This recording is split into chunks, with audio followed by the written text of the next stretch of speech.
Hello everyone, welcome to finance academy. आज के time पे हर चीज महंगी होती जा रही है, फिर चाहे वो ग्रोसरीज हो, फ्यूल हो या फिर रेंट। इसलिए आपको अपने पैसे सही जगह इन्वेस्ट करना काफी इंपॉर्टेंट हो गया है। मार्च 2025 के डेटा के मुताबिक देखें तो इंडिया की रिटेल इन्फ्लेशन 3.3% के आसपास थी और अब लगभग हर डेली एक्सपेंस पर इसका असर महसूस किया जा सकता है। इसी में अगर हम ट्रेडिशनल सेविंग्स ऑप्शंस जैसे फिक्स डिपॉजिट की बात करें तो उनके रिटर्न्स पहले जितने अट्रैक्टिव नहीं रहे। आज के टाइम में बैंक एक साल के एफडी पर लगभग 6.7% का इंटरेस्ट दे रहा है, लेकिन टैक्स एंड चार्जेस के बाद एक्चुअल रिटर्न काफी कम मिलता है। और जब हम 4 से 5% की इन्फ्लेशन को कंसिडर करते हैं तो एफडी की रियल रिटर्न्स या तो न्यूट्रल होती है या फिर कभी कभी नेगेटिव भी हो जाती है। इसी वजह से आपको एक ऐसे बैलेंस इन्वेस्टमेंट ऑप्शन को देखना चाहिए जो सेफ्टी के साथ थोड़े बेटर रिटर्न्स भी दे। इसलिए इस वीडियो में हम एक्सप्लोर करेंगे कुछ ऐसे ऑल्टरनेट इन्वेस्टमेंट ऑप्शन जो आजकल के फाइनेंशियल एनवायरनमेंट में एफडी से बेहतर परफॉर्म कर सकते हैं, वो भी रिलेटिवली सेफ अप्रोच के साथ। तो चलिए शुरू करते हैं। सबसे पहला ऑल्टरनेटिव है फ्रैक्शनल रियल एस्टेट, यानी किसी भी रियल एस्टेट इन्वेस्टमेंट में हिस्सेदारी होना। ये एक नया और इंटरेस्टिंग तरीका है कमर्शियल प्रॉपर्टीज जैसे ऑफिस बिल्डिंग्स, वेयर हाउसेज और मॉल्स में इन्वेस्ट करने का बिना पूरी प्रॉपर्टी खरीदे। आप सिर्फ उस प्रॉपर्टी का एक छोटा सा हिस्सा खरीदते हो, जैसे 10 लाख की प्रॉपर्टी में 1 लाख या 2 लाख का, एंड आपको उस हिस्से के बदले में प्रॉपर्टी का रेंट मिलता है।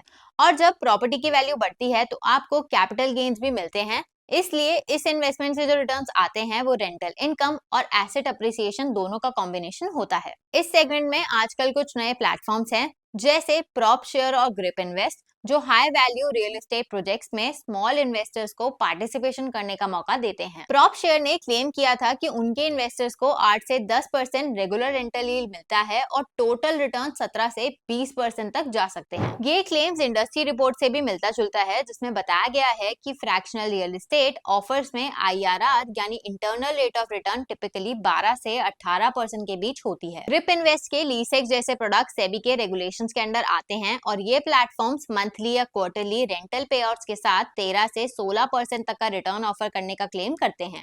इन सब प्लेटफॉर्म्स पर आपकी इन्वेस्टमेंट एक सेबी रजिस्टर्ड ट्रस्टी के जरिए मैनेज होती है और आपका पैसा सिक्योर रहता है क्योंकि उसके अगेंस्ट एक रियल प्रॉपर्टी का एसेट रखा जाता है। लेकिन प्लेटफॉर्म्स एक मैनेजमेंट या परफॉर्मेंस फी भी लेते हैं जो यूजुअली 2 से 3% होती है। लेकिन जहां हाई रिटर्न्स का प्रॉमिस होता है वहां कुछ रिस्क भी होते हैं। देखो, रियल एस्टेट एक लिक्विड एसेट है। इसका मतलब ये है कि आपका पैसा 3 से 5 साल के लिए ब्लॉक हो सकता है। आप जल्दी एग्जिट नहीं कर सकते। अगर मार्केट डाउन हो गया, प्रॉपर्टी सेल नहीं हुई या रेंट देने वाला टेनेंट नहीं मिला तो आपको लॉस भी हो सकता है। अभी के लिए फ्रैक्शनल रियल एस्टेट प्लेटफॉर्म पे सेबी या आरबीआई का कोई फुल प्रूफ रेगुलेटरी फ्रेमवर्क नहीं है। कुछ प्लेटफॉर्म्स लाइसेंस के लिए अप्लाई कर रहे हैं, इसलिए ऐसे इन्वेस्टमेंट करने से पहले बहुत स्ट्रॉन्ग ड्यू डिलिजेंस करना जरूरी है। इसलिए प्लेटफॉर्म का ट्रैक रिकॉर्ड चेक करो, अपने एसेट की लोकेशन और वैल्यूएशन को समझो और अपनी लिक्विडिटी नीड्स को ध्यान में रखो। आखिर में, जैसे प्रॉप शेयर ने क्लेम किया है, अगर सब कुछ स्मूथली चला तो फ्लोटिंग रेंटल इनकम के साथ 17 से 20% तक का रिटर्न मिल सकता है। लेकिन मनी कंट्रोल जैसे रिप्यूटेड सोर्सेज के अकॉर्डिंग रियलिस्टिकली ये रिटर्न रेंज 13 से 17% के बीच होती है, वो भी तब जब आपने सही प्रोजेक्ट चूज किया हो और प्लेटफॉर्म ट्रस्टवर्दी हो। तो अगर आपका रिस्क एपेटाइट हाई है और आप लॉन्ग टर्म के लिए इन्वेस्ट करना चाहते हो, तब ही फ्रैक्शनल रियल एस्टेट को एक्सप्लोर करना चाहिए। अब नेक्स्ट ऑल्टरनेटिव इन्वेस्टमेंट टाइप की बात करें तो वो है एसेट लीजिंग। इस कॉन्सेप्ट में आप किसी भी बिजनेस के लिए एसेंशियल इक्विपमेंट्स जैसे मोटर व्हीकल्स, मशीनरी या कोई भी इक्विपमेंट परचेज करते हैं। फिर ये एसेट किसी कंपनी को लीज पे दिए जाते हैं एंड आपको उस लीज के बदले मंथली या क्वार्टरली रेंट मिलता है। सिंपल लैंग्वेज में बोलें तो आप एक तरह से लैंडलॉर्ड बन जाते हैं, लेकिन प्रॉपर्टी की जगह ये बिजनेस एसेट्स होते हैं। ग्रिप इन्वेस्ट जैसे प्लेटफॉर्म के लीसेक्स प्रोजेक्ट्स में इन्वेस्टर्स को up to 16% pre tax IRR मिलने का पोटेंशियल होता है और ये कोई रैंडम प्रॉमिस नहीं है। ये डील सेबी के रेगुलेशंस के अंडर होती हैं, जिसे प्रॉपर क्रेडिट एजेंसीज रेट करती हैं। इसका मतलब यह है कि ये इन्वेस्टमेंट प्रॉपर लीगल और रेगुलेटरी फ्रेमवर्क के थ्रू होती हैं, जिसमें पेपर वर्क, एसेट सिक्योरिटी और ट्रस्टी मैनेजमेंट सब कुछ इंक्लूड होता है। और खास बात यह है कि यहाँ रिटर्न्स एफडी से काफी ज्यादा होते हैं। जहां एफडी आपको 6 से 7% दे रहा है, वहीं एसेट लीजिंग में 13 से 16% तक का IRR मिलता है। और ग्रिप इन्वेस्ट के डेटा के मुताबिक अब तक 3000 से ज्यादा लोगों ने 170 करोड़ से ज्यादा इन्वेस्ट किया है, जो कि दिखाता है कि अब लोगों का ट्रस्ट बन रहा है। लेकिन अब देखो, हर इन्वेस्टमेंट की तरह इसमें भी रिस्क होता है। अगर जिस कंपनी को आपने एसेट लीज पे दिया है वो डिफॉल्ट कर जाए या फिर लीज टर्म्स को फुलफिल ना कर पाए तो आपको लॉस हो सकता है। हाँ, ये जरूर है कि एसेट्स आपके नाम पे होते हैं या सिक्योर्ड होते हैं, लेकिन उन्हें रिकवर करना या बेचना इजी नहीं होता। देखो, टाइम एंड कॉस्ट दोनों लगते हैं, इसलिए यहाँ भी क्रेडिट रेटिंग और डील क्वालिटी चेक करना जरूरी है। मूविंग ऑन, अगर आपको शॉर्ट टर्म में हाई रिटर्न्स चाहिए बिना स्टॉक मार्केट के अप एंड डाउन के, तो आपके लिए एक इंटरेस्टिंग ऑप्शन है इनवॉइस डिस्काउंटिंग। ये कॉन्सेप्ट आजकल क्रेडेक्स और ट्रेड क्रेड जैसे प्लेटफॉर्म्स के थ्रू काफी पॉपुलर हो रहा है। सिंपल लैंग्वेज में समझें तो ये मॉडल ऐसे काम करता है। मान लीजिए एक सप्लायर ने किसी बड़ी कंपनी जैसे फ्लिपकार्ट, बिग बास्केट या एमएनसी को गुड्स या सर्विसेज डिलीवर किए। उसने इनवॉइस इशू कर दिया, लेकिन पेमेंट उसे 60 से 90 दिन के बाद मिलेगा। अब अगर सप्लायर को जल्दी कैश चाहिए तो वो अपना इनवॉइस ऑनलाइन प्लेटफॉर्म पे लिस्ट करता है। वहां आप जैसे इन्वेस्टर्स उस इनवॉइस को डिस्काउंट पे बाय करते हो, और जब फाइनल पेमेंट उस बड़ी कंपनी से आती है तो आपको इंटरेस्ट के साथ पूरा पैसा मिल जाता है। अब बात करें रिटर्न्स की, तो ये मॉडल शॉर्ट टर्म के लिए होता है।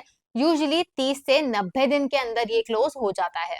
अब यहाँ क्रेडेक्स कहता है कि इन्वेस्टर्स को 12 से 15% तक का रिटर्न मिल सकता है, और कुछ सेलेक्टिव डील्स पर इवन 20% तक। मतलब एफडी के 6 से 7% से काफी बेटर है।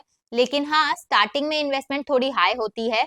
क्रेडेक्स पे अराउंड 3 लाख से स्टार्ट करना पड़ता है। लेकिन हर अच्छे रिटर्न के साथ रिस्क भी होता है, और यहाँ वो रिस्क है क्रेडिट रिस्क। अगर जिस कंपनी का आपने इनवॉइस बाय किया उसने पेमेंट डिले किया या फिर डिफॉल्ट कर दिया तो आपका पैसा स्टक हो सकता है। अगर हम रीसेंट केस की बात करें तो ट्रेड क्रेड पर बिजोंगो नाम की कंपनी के इनवॉइसेस में डिफॉल्ट हुआ था एंड इन्वेस्टर्स को काफी लॉस फेस करना पड़ा था।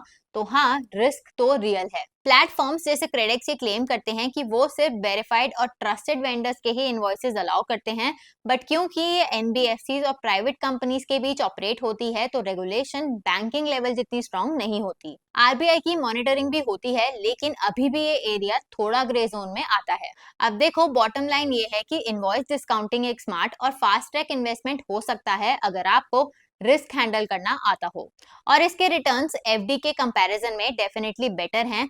लेकिन ब्लाइंडली इन्वेस्ट मत करिए। हमेशा प्लेटफॉर्म और डील दोनों की क्रेडिबिलिटी चेक करें और ट्रस्टेड इनवॉइसेस पे ही पैसे लगाएं। नेक्स्ट ऑल्टरनेटिव इन्वेस्टमेंट ऑप्शन है बॉन्ड्स, जहां आपको 9 से 12% तक का रिटर्न मिल सकता है, जो कि एफडी के कंपैरिजन में काफी बेटर है। देखो, बॉन्ड एक तरह का लोन ही होता है। जैसे हमारा आप कार लोन या होम लोन लेते हैं, सिंपली वैसे ही कंपनीज बिजनेसेस को चलाने के लिए पैसे बोरो करती है, जिसके बदले में फिक्स इंटरेस्ट देती है। इसका फायदा ये होता है कि कंपनीज को अपनी ओनरशिप नहीं देनी पड़ती, और इन्वेस्टर्स के लिए भी ये फायदेमंद होता है क्योंकि उनको यहाँ पे एफडी से ज्यादा रिटर्न्स मिलते हैं, वो भी फिक्स। अब हर बॉन्ड का एक कूपन रेट होता है, यानी कि इंटरेस्ट रेट, और हर कंपनी का बॉन्ड अलग अलग इंटरेस्ट रेट ऑफर करता है डिपेंडिंग ऑन क्रेडिट रेटिंग। अगर कंपनी की क्रेडिट रेटिंग अच्छी है तो इंटरेस्ट कम मिलता है क्योंकि रिस्क भी कम है। अगर रेटिंग थोड़ी लो है तो इंटरेस्ट ज्यादा मिलता है क्योंकि रिस्क भी ज्यादा है। जनरली गवर्नमेंट बॉन्ड सबसे बेस्ट होते हैं क्योंकि वो गवर्नमेंट बैक्ड होते हैं और इनका डिफॉल्ट होने का रिस्क भी ऑलमोस्ट जीरो होता है। वहीं कॉर्पोरेट बॉन्ड्स में थोड़ा रिस्क होता है डिपेंडिंग ऑन कंपनी की स्टेबिलिटी और क्रेडिट रेटिंग। इसी में ही रिलेटिवली सेफर कैटेगरी है senior secured bonds.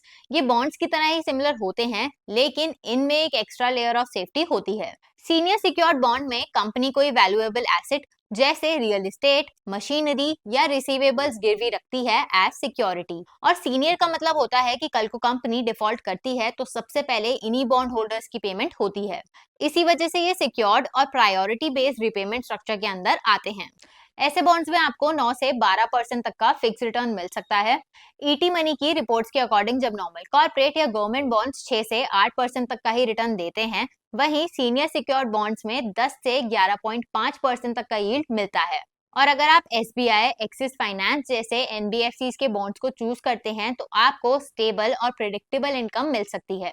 Investment process भी सिंपल है। आप ज़ेरोधा, विंटवेल्थ, बॉन्ड्सकार्ट, एल्टीफाई जैसे प्लेटफॉर्म्स के थ्रू बॉन्ड्स में इन्वेस्ट कर सकते हो। इन प्लेटफॉर्म्स पे हर बॉन्ड्स के बारे में डिटेल इन्फॉर्मेशन मिलती है, जैसे interest rate, maturity, credit rating, security reason, सब कुछ क्लियरली मेंशन्ड होता है। इसमें आप मंथली, क्वार्टरली या एनुअल पे आउट वाले ऑप्शन चूज कर सकते हो डिपेंडिंग ऑन आपकी रिक्वायरमेंट। और इसमें मिनिमम इन्वेस्टमेंट भी ज्यादा नहीं होती, 10,000 से ही एक बॉन्ड लॉट मिल जाता है। लेकिन हर इन्वेस्टमेंट के जैसे इसमें भी कुछ रिस्क फैक्टर्स हैं, जैसे अगर आप किसी एनबीएफसी या प्राइवेट कंपनी के बॉन्ड में पैसे लगा रहे हो तो क्रेडिट रिस्क तो है ही, एंड हाँ ये बॉन्ड सिक्योर्ड होते हैं और क्रिसिल, आइक्रा जैसी रेटिंग एजेंसी से रेटेड भी। लेकिन अगर इसमें इशूअर डिफॉल्ट कर देता है तो आपको अपने पैसे वापस आने में टाइम लग सकता है। एक और चैलेंज होता है लिक्विडिटी का। अगर आप अपना बॉन्ड मैच्योरिटी से पहले बेचना चाहेंगे तो बायर मिलना मुश्किल हो सकता है। पर ओवरऑल देखा जाए तो ये एक रेगुलेटेड और ट्रांसपेरेंट इन्वेस्टमेंट ऑप्शन है जो सेबी के अंडर आता है। प्लेटफॉर्म जैसे विंटवेल्थ हर डील का एसेट बैकअप क्लियरली दिखाता है, जिससे आप इन्फॉर्म डिसीजन ले सकते हो। ईटी मनी की रिपोर्ट्स कहती हैं कि even triple B rated secure bonds का डिफॉल्ट रेट 0.4% से 0.5% होता है, जो एफडी से ज्यादा रिस्की है, लेकिन रिटर्न के हिसाब से काफी रिस्क एडजस्टेड और सेंसिबल ऑप्शन है। तो अगर आप एक अच्छा इन्वेस्टमेंट ऑप्शन ढूंढ रहे हो जहां रिटर्न्स फिक्स्ड हो, एफडी से बेटर हो, स्ट्रक्चर ट्रांसपेरेंट हो, तो bonds, specially senior secured bonds एक अच्छा ऑल्टरनेटिव हो सकते हैं। बस प्लेटफॉर्म और इशूअर की क्वालिटी अच्छी तरह से चेक करना मत भूलना। सो ये थे कुछ स्मार्ट और मॉडर्न ऑल्टरनेटिव फिक्स डिपॉजिट के, जहां आप एफडी से काफी बेटर रिटर्न्स कमा सकते हो। लेकिन याद रखिए, चाहे एसेट लीजिंग हो, इनवॉइस डिस्काउंटिंग हो या सीनियर सिक्योर्ड बॉन्ड्स हो, हर ऑप्शन अपने साथ एक रिस्क फैक्टर लाता है। इसलिए सिर्फ किसी के कहने पर ब्लाइंडली पैसे इन्वेस्ट मत करिए। हमेशा अपनी प्रॉपर रिसर्च कीजिए, प्लेटफॉर्म की क्रेडिबिलिटी चेक करिए, रिस्क को समझिए और तभी इन्वेस्ट कीजिए, क्योंकि हर इन्वेस्टर की रिस्क एपेटाइट अलग होती है। सो एंड में आई रियली होप आपको ये वीडियो पसंद आया होगा। अगर वीडियो पसंद आया तो वीडियो को लाइक करें, शेयर करें अपने फ्रेंड्स के साथ जो इन्वेस्टमेंट ऑप्शंस एक्सप्लोर करना चाहते हैं, एंड सब्सक्राइब करें फाइनेंस अकेडमी को ऐसे और इन्फॉर्मेटिव कंटेंट के लिए।